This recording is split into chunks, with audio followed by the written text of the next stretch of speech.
When you were 8, summer vacation felt like it lasted forever. 10 weeks felt like a small lifetime. Now an entire year can disappear, and you'll swear it was only a few months. Christmas keeps arriving early. Birthdays stack up faster than you can process them. The clock hasn't changed. A year is still exactly 365 days, whether you're 8 or 80. So why does your own sense of time keep accelerating? It turns out this isn't just a vague feeling. It's a well-documented psychological pattern, and there are several real, overlapping reasons your brain experiences time this way.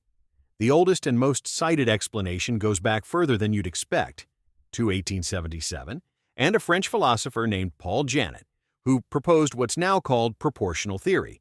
The idea is simple, almost embarrassingly so. When you're 5 years old, 1 year is 20% of your entire life. It's enormous. It's a fifth of everything you've ever known. But by the time you're 50, that same single year is only 2% of your life. Same 365 days. Completely different weight. Because each new year is being measured against an ever larger denominator, your whole life so far, every additional year takes up proportionally less space. The interval doesn't change. Your internal yardstick does. Under this theory, the 5 years between ages 5 and 10 could feel just as long, subjectively, as the 40 years between ages 40 and 80. That's a strange thing to sit with. Proportional math explains part of the picture, but it doesn't fully explain why childhood specifically feels so saturated, so vivid, so long while you're actually living it. For that, psychologists point to novelty. The philosopher and psychologist William James, writing in 1890, observed that we experience fewer and fewer new sensations as we age, and that this lack of novelty is what makes adult life seem to speed up. Childhood is, almost by definition, a non-stop stream of firsts. First day of school, first best friend, first heartbreak, first time riding a bike without help. Each of these experiences gets encoded into memory in rich, distinct detail, because your brain is building entirely new mental categories for things it has never processed before. Adulthood, by contrast, runs largely on routine. The drive to work, the familiar grocery store, the same coffee order. When your days are full of repeated, predictable patterns, your brain doesn't need to lay down as many distinct, detailed memories, because it's already seen this before. And this matters more than it sounds like it should, because of how we actually measure time after the fact. Here's a detail that surprises most people. How slow or fast time feels while it's happening is often the opposite of how it feels afterward, when you look back. Researchers distinguish between prospective time, how time feels while you're living through it, and retrospective time, how long that same stretch feels in memory, looking back. A genuinely boring, uneventful afternoon can drag painfully slowly in the moment, prospectively. But months later, looking back, that same uneventful stretch often compresses into almost nothing, because there's so little distinct memory attached to it. Nothing happened, so nothing got stored. The reverse is also true. An intense, packed vacation can fly by while you're living it. There's no time to be bored when everything is new and demanding your attention. But when you look back on it weeks later, that same trip can feel like it lasted far longer than it did, simply because your brain laid down so many rich, distinct memories during it.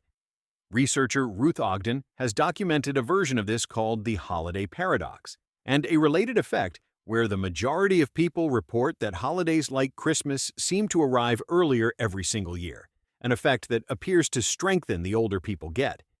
This is really the same mechanism driving the entire feeling of aging time. Adult life, full of routine, often drags less in the moment than people expect, but compresses dramatically in memory because routine generates so few distinct, retrievable moments to look back on. Childhood, by contrast, often felt slower even at the time, and it also expands further in memory because it was so densely packed with new experience. Same calendar, two completely different operating systems for measuring it. Beyond memory and math, there's also a biological layer to this, though researchers are still actively working out exactly how strong its effect is. Some researchers point to dopamine, a neurotransmitter closely tied to novelty, reward, and, importantly, your brain's internal sense of timing. Dopamine levels tend to decline gradually with age. In controlled studies, when dopamine is artificially increased, people tend to perceive time as passing more slowly. When it's reduced, time tends to feel like it's speeding up. There's also a theory involving the literal rate at which your brain processes sensory information. Some researchers suggest that in childhood, the brain processes more distinct mental frames within any given stretch of time, creating a denser, richer subjective experience of that moment. As neural processing gradually slows with age, each objective second may contain fewer of these mental snapshots, which could make the same stretch of real time feel like it passed with less inside it. It's worth being honest about the science here. Unlike the proportional and novelty-based explanations, which are well documented through decades of psychological research, the deeper biological mechanisms are still an active, ongoing area of study. No single neat theory fully explains the effect on its own. Most researchers now believe it's a combination of several of these forces working together. If novelty and rich memory formation are doing much of this work, then the practical implication is fairly direct. The antidote to fast-feeling time may simply be more new experience. This doesn't necessarily mean major life upheavals. Researchers studying memory and time perception point to something simpler, breaking routine in small, regular ways. A new route to work, an unfamiliar restaurant, a weekend spent somewhere you've genuinely never been, instead of somewhere comfortable and familiar. Each of these small breaks from routine forces your brain to actually pay attention again, instead of running on autopilot. And that attention is exactly what creates the kind of dense, distinct memories that make a stretch of time feel, both at the moment and, especially in retrospect, like it actually lasted. This is sometimes summarized as a simple, if slightly uncomfortable idea. A life full of familiar routine may feel calm and efficient while you're living it, but it leaves behind very little for your memory to hold on to later. A life with more novelty woven through it may feel a little less efficient day to day, but it leaves behind far more for you to look back on. You can't change how a calendar works, but based on what this research suggests, you may have more influence than you'd expect over how full those years end up feeling once you look back on them.